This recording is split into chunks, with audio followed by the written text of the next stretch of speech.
Digital marketing के इस सफर में हमने डिजिटल मार्केटिंग के बेसिक सीखे हैं, कंटेंट बनाना सीखा है, सोशल मीडिया हमने कंप्लीट कर लिया है और अब हम आगे बढ़ने वाले हैं अपनी वेबसाइट बनाने की तरफ। अपनी वेबसाइट। तो आप में से ऐसे कितने लोग हैं जिनके पास ऑलरेडी आपकी कोई वेबसाइट है? अगर है तो यस लिखो, और अगर आपके पास वेबसाइट नहीं है तो नो लिख कर बताओ। किस किस के पास वेबसाइट है यस लिखो, अगर वेबसाइट नहीं है तो नो लिख कर बताओ। ओके, लेट मी सी। 1 2 3 4 5 6 7 8 9 10। ओके, मुझे लगता है कि 10 में से यहाँ पर कोई एक आध लिख रहा है यस, बाकी 9 लोग तो नो लिख रहे हैं। एक आध 2 लोगों की आधी अधूरी बनी है। और YouTube पर भी मैं देख रहा हूँ कि कुछ लोगों की यस यस है, ज्यादातर लोगों की नो है। ओके, ज्यादातर लोगों की नो है। नाउ सबसे पहले तो सवाल करना चाहूंगा कि क्या आप अपनी वेबसाइट बनाना चाहते हैं? Do you want to make your own website? Yes लिखो अगर आप बनाना चाहते हो, तो नो लिखो अगर आप कहते हो कि नहीं सर मुझे नहीं बनानी मेरी वेबसाइट। ओके, अगर आप वेबसाइट बनाना चाहते हो तो यस लिखो, नहीं बनाना चाहते तो नो लिखो।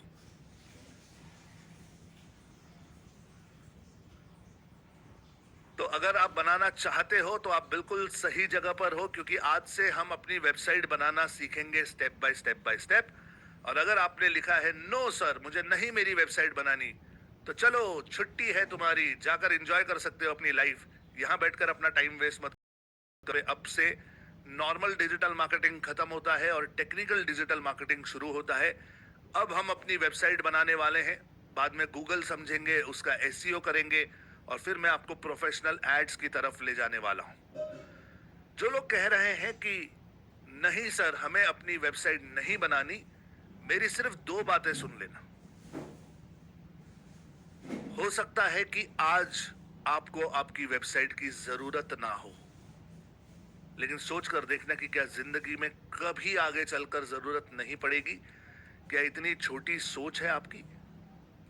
क्या इतनी लिमिटेड सोच है? कभी ये नहीं सोचोगे कि मैं इस लेवल का व्यक्ति बनूंगा या बनूंगी कि लोग मेरे बारे में जानना चाहेंगे, मेरा बिजनेस होगा, सर्च किया जाएगा मेरा नाम, और फिर तब मेरी प्रेजेंस होनी चाहिए गूगल पर। तो आज शायद आपको लगे कि नहीं यार, आज क्या करूंगा मैं बनाकर, कुछ है नहीं मेरे पास बेचने के लिए। लेकिन क्या लाइफ में कभी नहीं आएगा? और कहां है आपका लॉ ऑफ अट्रैक्शन? अगर आप यूनिवर्स को ये सिग्नल भेज रहे हो कि नहीं मुझे नहीं चाहिए वेबसाइट, मुझे नहीं सीखना है, तो यूनिवर्स भी कहेगा तथास्तु, फिर मत ही रहो। तो ऐसा ना करिए। ये एक चीज है कि आज नहीं तो कल आपको आपकी वेबसाइट की जरूरत पड़ेगी, ऐसा मुझे लगता है। ओके, आपको लगता है कि नहीं, it's up to you. Second, अगर वेबसाइट बनाना सीख गए, भले अपने लिए मर्यादित वेबसाइट बनेगी, लेकिन क्या दूसरों के लिए वेबसाइट बनाकर पैसा कमा सकते हो? सोचो। अपने लिए शायद बनाओ, कम ज्यादा इट्स ओके, लेकिन ये स्किल अगर आ गया, ये नॉलेज अगर आ गया, तो क्या लोगों के लिए वेबसाइट बना सकते हैं? क्या मार्केट में डिमांड है वेबसाइट बनवाने की? क्या हर बिजनेस, हर उभरता हुआ बिजनेस, हर पुराना बिजनेस, हर वो बिजनेस जिसकी डिजिटल प्रेजेंस नहीं है, चाहता है कि कोई उसकी वेबसाइट बनाए? समझ में आ रहा है? Are you understanding this, guys? So let us be very clear. और आई एम रियली सॉरी, मैं थोड़ा हार्ड एंड फास्ट आज आप लोगों को ये चीज बता रहा हूं, क्योंकि इसके बाद ना हाई इंटेंशन वाला ही काम चलेगा। तो टाइम पास के लिए जो लोग बैठे हैं या सिर्फ देख रहे हैं, मजे कर रहे हैं, तो now you will start getting bored, क्योंकि यहाँ पर एक्चुअली प्रैक्टिकली जो लोग काम करेंगे उन्हें मजा आने वाला है। और मैं दिल से चाहता हूं कि आप में से हर कोई करे। ओके, मैं चाहूंगा कि आप में से हर कोई करे, लेकिन आपका इंटेंशन पक्का होना बहुत जरूरी है। ओके, आपका इंटेंशन पक्का होना जरूरी है। अगर आप दिल से, मन से चाहोगे कि हाँ सर मैं सीखना चाहता हूं, तो फिर it's better for you and then you will have fun. आपको मजा आएगा यहाँ पर ये सारे सेशंस करते हुए। ऑल सेड एंड डन, ये बहुत कॉमन चीज है लोगों के दिमाग में आना कि सर मैं वेबसाइट क्या करूंगा, मैं क्या अचार डालूंगा वेबसाइट का। आइडिया ये है गाइस कि सोशल मीडिया पर जब हम अपनी प्रेजेंस क्रिएट करते हैं, फेसबुक पर, इंस्टाग्राम पर, लिंक्डइन पर, ट्विटर पर, ये सारे सोशल मीडिया के जो प्लेटफॉर्म्स हैं ये हमारे अपने नहीं हैं, ये किसी और के हैं, कोई और इसका मालिक है।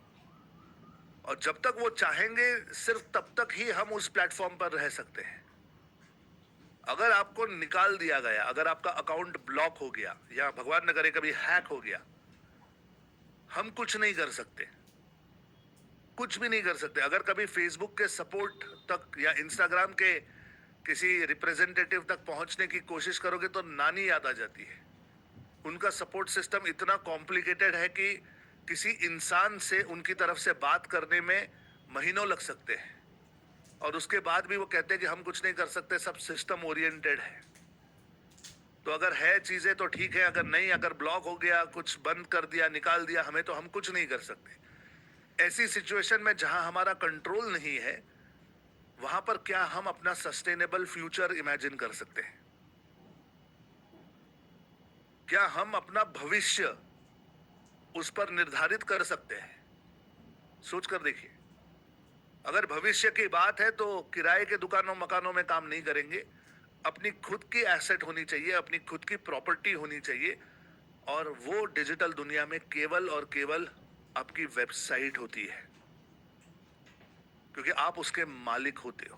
ओके, सो मुझे लगता है कि चाहे आप बिल्कुल नए हैं, चाहे आप बिल्कुल पुराने हैं, चाहे आपके पास इस समय कुछ बेचने के लिए हो ना हो, वेबसाइट बिल्डिंग एक ऐसी स्किल है जो हमेशा डिमांड में है और रहेगी भी, क्योंकि चाहे जो हो जाए हर किसी को अपनी डिजिटल प्रेजेंस की जरूरत पड़ेगी।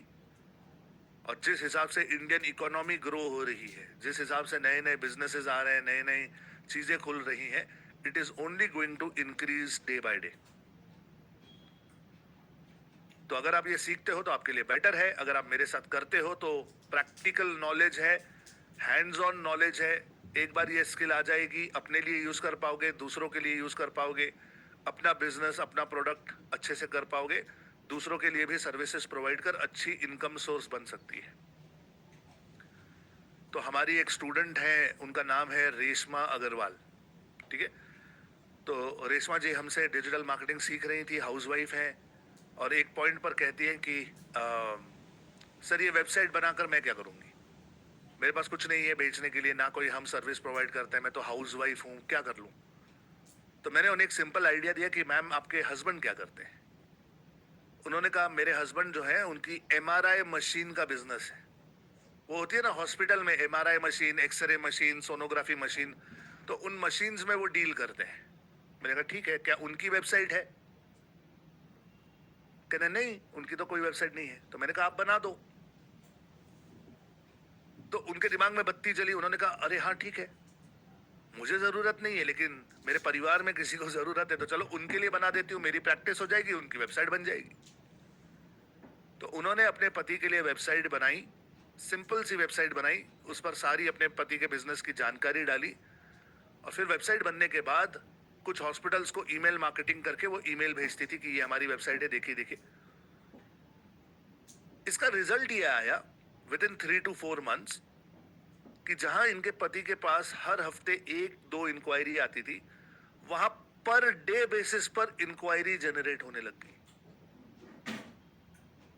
रेशमा जी जो इंक्वायरीज आती थी वो अपने पति को बताती थी कि ये इंक्वायरी आई है, फिर उनके पति की जो मार्केटिंग टीम थी वो जाती थी, मिलती थी। इस सिंपल एक्सरसाइज ने उनके बिजनेस को विद इन 6 months दुगना कर दिया। दुगना हो गया बिजनेस विद इन 6 months। तो मैं हमेशा कहता हूं कि एक महिला, एक माता, हमारी बहन जो घर पर है, वो बिना अपने घर से बाहर कदम रखे भी किसी का बिजनेस डबल कर सकती है, वेबसाइट बनाकर, एसईओ करके, छोटी छोटी मार्केटिंग की आइडियाज से। सुनकर कितने लोगों के दिमाग में बत्ती जल रही है? तो एक बार बीजे लिखकर बता सकते हो, अगर बत्ती जल रही है तो बीजे लिखो। हमारा एक दोस्त है अलंकार जाधव, सतारा में रहते हैं। वेबसाइट बनाने का ही काम है। शुरुआत सिंगल हुई थी, छोटी छोटी वेबसाइट्स बनाना, लोगों को वेबसाइट बना के देना, शुरुआत वहां से हुई। बड़े सस्ते में काम कर देते थे पहले, क्योंकि काम कम था, तो जो मिला उसमें बना दी। किसी की 2,000, किसी की 5,000, किसी की 10,000, किसी की 15, 25, जैसा काम था वैसा करते चले गए। और फिर बाद में जब एक बार वेबसाइट बन जाती है, तो उस वेबसाइट के लिए सामने वाले को सर्विसेज चाहिए। उन्हें चाहिए कि कोई वेबसाइट को संभाले भी, क्योंकि हर 2-3 महीने में फोटो चेंज करनी है, ये नया डालना है, ये नया निकालना है, या बैकएंड पर कुछ अपडेट आ गया वो अपडेट करना है, या ये वाला चेंज करो, ये वाला नया बनाओ, तो कुछ ना कुछ होता रहता है फिर वेबसाइट में। तो फिर सपोर्ट का काम आने लग गया। फिर जैसे टीवी, फ्रिज, एसी के लिए हम मेंटेनेंस कॉन्ट्रैक्ट बनाते हैं, एनुअल मेंटेनेंस कॉन्ट्रैक्ट, एएमसी, वैसे इन्होंने वेबसाइट के लिए एएमसी बनाना शुरू कर दिया कि भाई वेबसाइट तो आपकी बन गई, वेबसाइट बनाकर अब आपको अगर मेंटेन करनी है तो महीना 500 रुपया दे दो, महीना 1,000 रुपया दे दो, हम आपकी वेबसाइट संभाल देंगे। एक बिजनेसमैन के लिए भी महीना 500-1,000 रुपया कोई बड़ी बात नहीं होती। लेकिन जब आप ये करते हो तो आप वेबसाइट शायद 5-10 हजार रुपए में बना दो, उसकी मेंटेनेंस के लिए आपको 5-10 हजार रुपए हर साल मिलना शुरू हो जाते हैं। और देखते ही देखते अलंकार के पास 100, 200, 500, 1,000 वेबसाइट हो गई। हजारों वेबसाइट उन्होंने बनाई।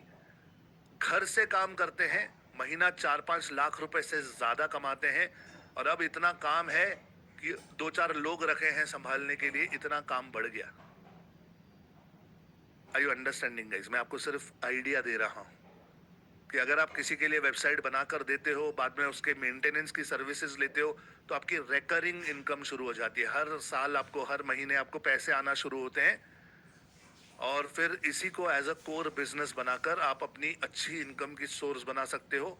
अपने घर से काम कर सकते हो, बिना किसी ऑफिस, बिना किसी एम्प्लॉय, बिना किसी बॉस, अपने समय अनुसार काम कर सकते हो, अपनी मर्जी से कर सकते हो।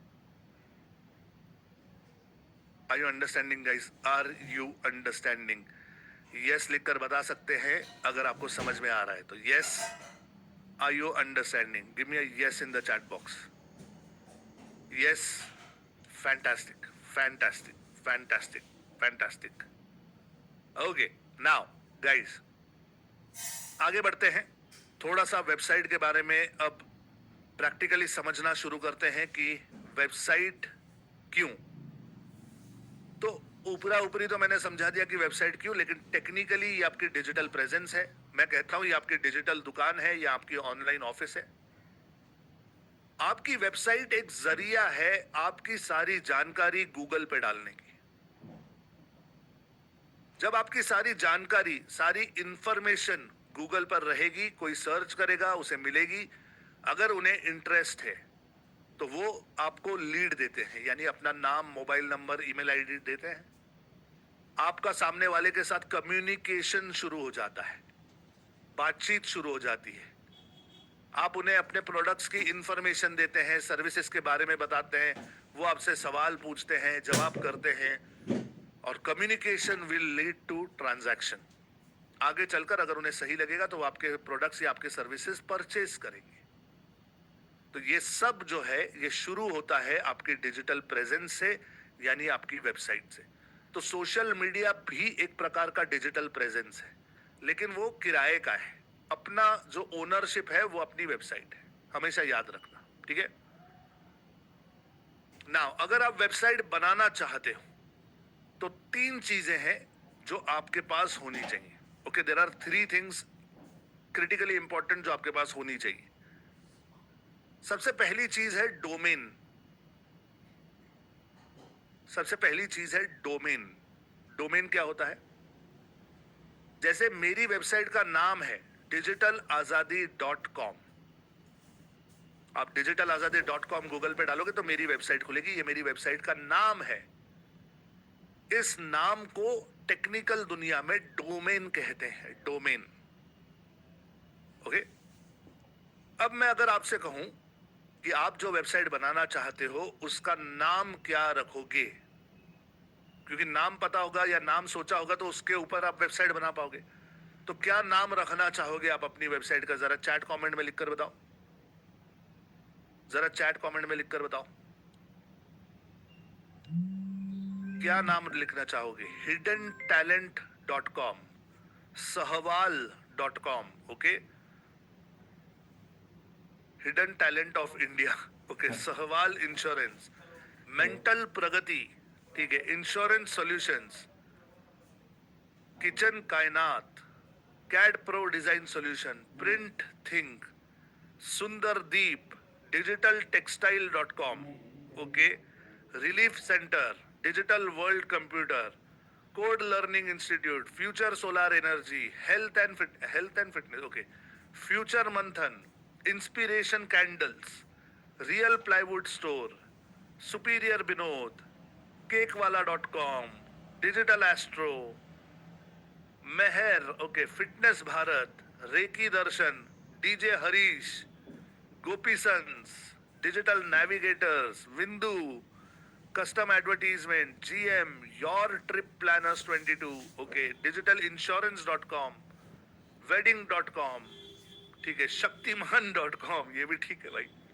शक्तिमान.com, नमन क्रिएशन, नदीम क्रिएशन.com, ठीक है, केकोमोनिया, नाइस, न्यूट्रिशन, अच्छा न्यूट्रिशन का एन भूल गए भाई, okay, digital health now, very good.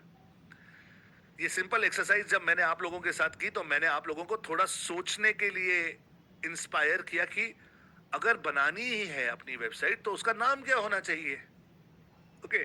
तो आप लोगों ने अपने हिसाब से कुछ बता दिया, विच इज गुड। बहुत लोगों ने बहुत अच्छे अच्छे नाम भी सिलेक्ट किए हैं, लेकिन गाइस जो नाम आप सोच रहे हो क्या वो नाम उपलब्ध है? आप कहोगे सर इसका क्या मतलब है? इसका सिंपल मतलब यह है कि इंटरनेट पर अगर कोई नाम, अगर आप कोई डोमेन चाहते हो, अगर आप कोई वेबसाइट बनाना चाहते हो तो एक नाम से दो वेबसाइट नहीं बन सकती, एक नाम से एक ही वेबसाइट बन सकती है। फॉर एग्जाम्पल अगर facebook.com बन चुका है तो अब आप अपनी वेबसाइट का नाम facebook.com नहीं रख सकते। amazon.com पहले से है, आप अपनी वेबसाइट का नाम amazon.com नहीं रख सकते। अगर डिजिटल आजादी .com पहले से है तो आप मेरी वेबसाइट का नाम कॉपी नहीं कर सकते। ये जो नाम होता है ये एक्सक्लूसिव होता है। तो आप सोचोगे कि सर फिर कौन डिसाइड करता है कि किस वेबसाइट का नाम क्या होना चाहिए या ये नाम उपलब्ध है या नहीं, ये कौन बताएगा? तो मैं आपको एक प्रैक्टिकल चीज बताता हूं। आपको अगर पता करना है कि जो नाम आप चाहते हो वो नाम उपलब्ध है या नहीं, तो आप सिर्फ एक सेकेंड गूगल पे चले जाओ और गूगल पे जाके सर्च कीजिए Go Daddy, Go Daddy, Go Daddy, Go Daddy search करना। ये गो डैडी आ जाएगा, इसे ओपन करना। जैसे ही गो डैडी आप ओपन करोगे यहाँ पे आपको डोमेन का नाम लिखना अलाउड है। यहाँ पे आप सर्च कर सकते हो कि क्या ये डोमेन उपलब्ध है, ओके। नाउ जैसे फॉर एग्जांपल मैं यहाँ चला जाऊं और मैं यहाँ पे सर्च करूं डिजिटल इंश्योरेंस .com, किसी ने लिखा था चैट में डिजिटल इंश्योरेंस .com, इसलिए मैं सर्च कर रहा हूं डिजिटल इंश्योरेंस .com, सर्च। तो ये कहता है domain is taken, digital insurance .com उपलब्ध नहीं है, इट इज टेकन। यहाँ पे लिखा है देखो टेकन, प्लस नीचे लिखा है ब्रोकर सर्विस फी $100। मतलब अगर आप चाहते हो कि ये कंपनी जाकर डिजिटल इंश्योरेंस .com वालों को पूछे कि क्या आप बेचना चाहते हो तो हम $100 लेंगे, लेकिन प्राइमा फेशिया ये समझ लो कि ये डोमेन किसी ने ले लिया है। अगर ये डोमेन किसी ने ले लिया है तो यहाँ पे पास लिखा है कि डिजिटल इंश्योरेंस .co.in ये उपलब्ध है। अब आप सोचोगे कि सर .com और ये .co.in में फर्क क्या है, तो मैं समझाने वाला हूं, मैं सिखाऊंगा आपको कि इसमें फर्क क्या है। लेकिन फिलहाल सिर्फ ये समझो कि आपको डोमेन नाम बता रहा है कि कौन कौन से अवेलेबल है। Digital insurance dot agency available है, digital insurance dot world available है, digital insurance dot IO available है। जिसके पास यहाँ पे कीमत लिखी हुई है ये सारे अवेलेबल है। आई यू अंडरस्टैंडिंग गाइस? क्या समझ में आ रहा है? ओके तो इस तरीके से आपको जाकर चेक करना पड़ता है कि आपका जो भी नाम है वो उपलब्ध है या नहीं। ओके आपको जाकर चेक करना पड़ता है कि उपलब्ध है या नहीं। So you have to check now. किसी ने यूट्यूब पर लिखा है, शिखा जॉली ने, क्राउन रियल्टर्स, तो मैं चेक करता हूँ क्राउन रियल्टर्स, मैं सिर्फ चेक करता हूँ और डॉट कॉम वगैरह कुछ नहीं लिखता हूँ, सिर्फ क्राउन रियल्टर्स लिखकर सर्च करता हूँ। तो ये कहता है कि क्राउन रियल्टर्स उपलब्ध है, लेकिन ये एक प्रीमियम डोमेन है। प्रीमियम डोमेन का मतलब है कि ये बहुत अच्छा नाम है। क्राउन रियल्टर्स एक बहुत अच्छा नाम है। अगर ये आपको चाहिए तो आपको $5,000 देने होंगे, जो हो जाता है करीबन 4.5 लाख रुपए। समझ रहे हैं? तो ये पर्टिकुलर डोमेन महंगा है। ओके लेकिन क्राउन रियल्टर्स डॉट इन उपलब्ध है। क्राउन रियल्टर्स में अगर आप डैश डालोगे बीच में तो उपलब्ध है। क्राउन रियल्टर्स डॉट शॉप उपलब्ध है। तो कुछ कुछ इसमें प्रमोशंस उपलब्ध है। इस पॉइंट पर मैं सिर्फ इतना पूछना चाहता हूं कि क्या आपको समझ आया कि कैसे जाके सर्च करना है। अभी हमें इसे खरीदना नहीं है। ओके राइट नाउ हमें खरीदना नहीं है। जब तक मैं नहीं कहूंगा प्लीज खरीदना मत, सिर्फ रिसर्च करना। रिसर्च कि जो जो नाम आपके पास हैं, दिमाग में है, क्या वो नाम उपलब्ध है नहीं है, और अगर आपका नाम उपलब्ध नहीं है तो उसको कैसे थोड़ा सा चेंज कर सकते हैं। तो चेंज करके आप रिसर्च कर सकते हो कि अवेलेबल है या नहीं। तो क्या ये एक्सरसाइज आप लोग करना पसंद करोगे? मतलब अभी नहीं करोगे, जब क्लास खत्म हो जाएगी तो आप इस पर बैठकर एक 10-15 मिनट अपने मोबाइल से या लैपटॉप कंप्यूटर से गो डैडी पर जाकर सर्च कर सकते हो कि भाई जो नाम हमें चाहिए वो उपलब्ध है या नहीं, या उसके आसपास का कौन सा नाम उपलब्ध है। ओके तो ये एक्सरसाइज हमें करनी है नाउ। क्योंकि हम ये एक्सरसाइज करना चाहते हैं, मैं आपको बताना चाहता हूं कि जब आप डोमेन खरीदने के लिए सोचोगे तो आपको किन फैक्टर्स पर ध्यान देना चाहिए। एक डोमेन खरीदते समय क्या क्या ध्यान देना चाहिए वो समझा रहा हूं। सबसे पहले तो डोमेन का नाम यूनिक होना चाहिए। यूनिक यानी अलग होना चाहिए, किसी की कॉपी नहीं होनी चाहिए। सेकंड वो शॉर्ट होना चाहिए। शॉर्ट शॉर्ट का मतलब है 2 से 3 शब्द, 12 से 18 कैरेक्टर, बस इससे ज्यादा मत रखिए। The digital marketing institute of Chandigarh, इतना बड़ा नाम रखोगे तो वो गूगल पे टाइप करते समय कोई ना कोई स्पेलिंग मिस्टेक कर देगा। इतना बड़ा याद भी नहीं रहेगा। समझ रहे हो? डिजिटल आजादी 2 शब्द है, 2 शब्द। फेसबुक एक शब्द है, स्विगी एक शब्द है, जोमैटो एक शब्द है, HDFC Bank.com 2 शब्द है, ICICI.com एक शब्द है। एक शब्द, 2 शब्द, मैक्सिमम सर के ऊपर पानी 3 शब्द, उसके ऊपर नहीं। समझ में आ रहा है गाइस? 2 to 3 वर्ड्स मैक्सिमम, उससे ज्यादा का डोमेन मत खरीदना। लोगों को ध्यान में नहीं रहता, लोग टाइप करते समय स्पेलिंग मिस्टेक करते हैं और फिर वो आपका ट्रैफिक नहीं आ पाता। नाउ तीसरा है इजी टू रिमेंबर होना चाहिए। समझ में आ रहा है गाइस? इजी टू रिमेंबर होना चाहिए कि सामने वाले को अगर आप बोल दो तो सामने वाले को जल्दी याद भी रहे। अगर आप किसी को कहोगे कि सर मेरा जो डोमेन है वो माँ शकुंबरी ज्योतिष प्रमिश क्या प्रमार्श केंद्र.com है, याद रहेगा किसी को? सोचो, माँ शकुंबरी ज्योतिष परामर्श केंद्र.com। इतना लिखने में, टाइप करने में, याद करने में 100% कहीं ना कहीं गलती होने के चांसेस हैं। तो अगर आपका नाम बड़ा है, बिजनेस का नाम बड़ा है, आपके काम का नाम बड़ा है, या थोड़ा सा आपको लगता है कि कॉम्प्लिकेटेड है, तो उसे थोड़ा सा सिंपल कर लो। आपकी स्पेलिंग सिंपल होनी चाहिए। समझ में आ रहा है? जैसे किसी का नाम है अगर alanrodrigues.com, तो रॉड्रिक्स की स्पेलिंग ज्यादातर लोगों को नहीं समझ में आएगी कि क्या स्पेलिंग है इसकी, उसमें क्यू आएगा कि के आएगा कि सी आएगा, लोग कंफ्यूज हो जाएंगे। सो ऐसा नाम होना चाहिए जो याद रखने के लिए आसान हो, यूनिक हो, शॉर्ट हो, इजी टू प्रोनाउंस हो, बोलने के लिए भी आसान हो। अब अगर आपका नाम कुछ ऐसा है कि जो बोलने के लिए आसान नहीं है, तो उसमें हम कुछ कर नहीं सकते। वो आपका नाम है, वो आपको मिला है। लेकिन डोमेन खरीदते समय तो हम थोड़ा सा उसे सिंप्लीफाई कर सकते हैं, या कुछ ऐसा डोमेन रख सकते हैं कि लोग आसानी से उसे याद रख सके। समझ में आ रहा है गाइस? समझ में आ रहा है? एक बार यस लिख कर बताओ। यस।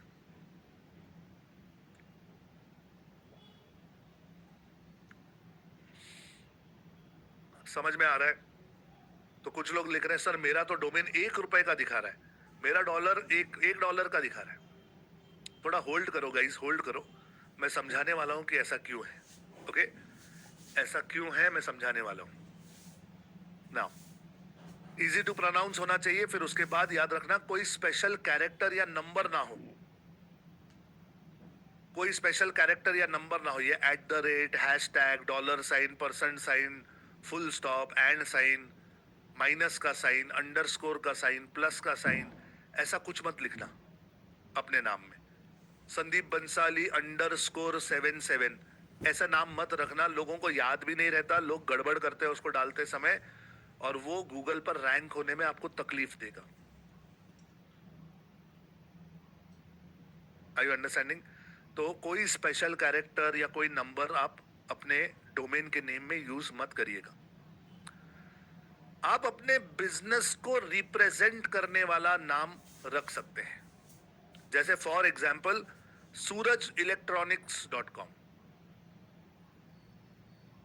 तो नाम में ही है इलेक्ट्रॉनिक्स, है ना। supreme-plastics.com, तो नाम में ही आ गया सुप्रीम, और वो प्लास्टिक्स का काम करते हैं। ऐसा नहीं कि वो भले फैक्ट्री हो उसकी, भले कोई दुकान हो, सुप्रीम नाम हो दुकान का, वो प्लास्टिक बेचता है तो उसने प्लास्टिक डाल दिया। कोई इंश्योरेंस डाल देता है, कोई डिजिटल डाल देता है। समझ में आ रहा है? आपके काम के हिसाब से, आपके काम के हिसाब से आप अपना कीवर्ड उसमें डाल सकते हो। बिजनेस वाला कीवर्ड डाल सकते हो, आप बाकी के कीवर्ड्स भी यूज कर सकते हो, जैसे digital-marketing-agency.com, तो ये तो पूरा पूरा हमारा मतलब कीवर्ड हो गया। आप चाहें तो आप अपना जोग्राफिक लोकेशन भी यूज कर सकते हैं, punecarstore.in, delhi-cars.com, carstore-pune.com।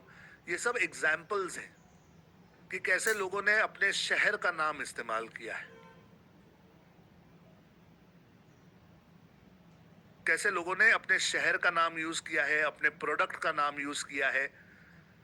कुछ लोग अपना कीवर्ड यूज करते हैं, अपने इंडस्ट्री का नाम यूज करते हैं, लेकिन सिंपल हो। अगर किसी को कहोगे यार मेरी वेबसाइट delhi-cars.com है, तो चांसेस कम है कि वो उसमें मिस्टेक करेगा या कंफ्यूज होगा, इसमें चांसेस कम है। तो ऐसा सिंपल नाम आपको अपने लिए ढूंढना होगा। और अब समझाता हूं आप लोगों को। ओके, फिर किसी ब्रांड की कॉपी मत करना प्लीज। जैसे makemytrip.com, MMT जिसे कहते हैं, makemytrip.com ऑलरेडी बहुत बड़ा ब्रांड है, तो किसी ने उसकी कॉपी कर दी mymaketrip.com। आपको लगेगा हाँ मेक माई ट्रिप फेमस है, मेरा थोड़ा सा ही उल्टा है, mymaketrip.com। लेकिन इससे ना आप लोगों का भरोसा नहीं जीत पाते। जैसे ही आप डोमेन बताओगे किसी को, सबको समझ में आ जाएगा कि आपने कॉपी किया है, आप किसी और को नकल उतार रहे हो किसी की, इसका मतलब आप जेन्युइन नहीं हो। जैसे facebook.com, तो फेसबुक की जगह पे इसने ओ में 1-2 ओ और डाल दिए, facebook.com। तो ये यूजुअली जो फ्रॉड करते हैं वो लोग ऐसे नाम रखते हैं, जिन्हें फ्रॉड का काम करना होता है, लोगों को फंसाना होता है, वो बड़े बड़े ब्रांड के जैसा ही नाम रखते हैं, ताकि देखने में आदमी को जल्दी ध्यान में नहीं आए और गड़बड़ कर बैठे। Are you understanding? So don't copy any brand, आप अपनी यूनिक आइडेंटिटी बनाओ। भले नाम सिंपल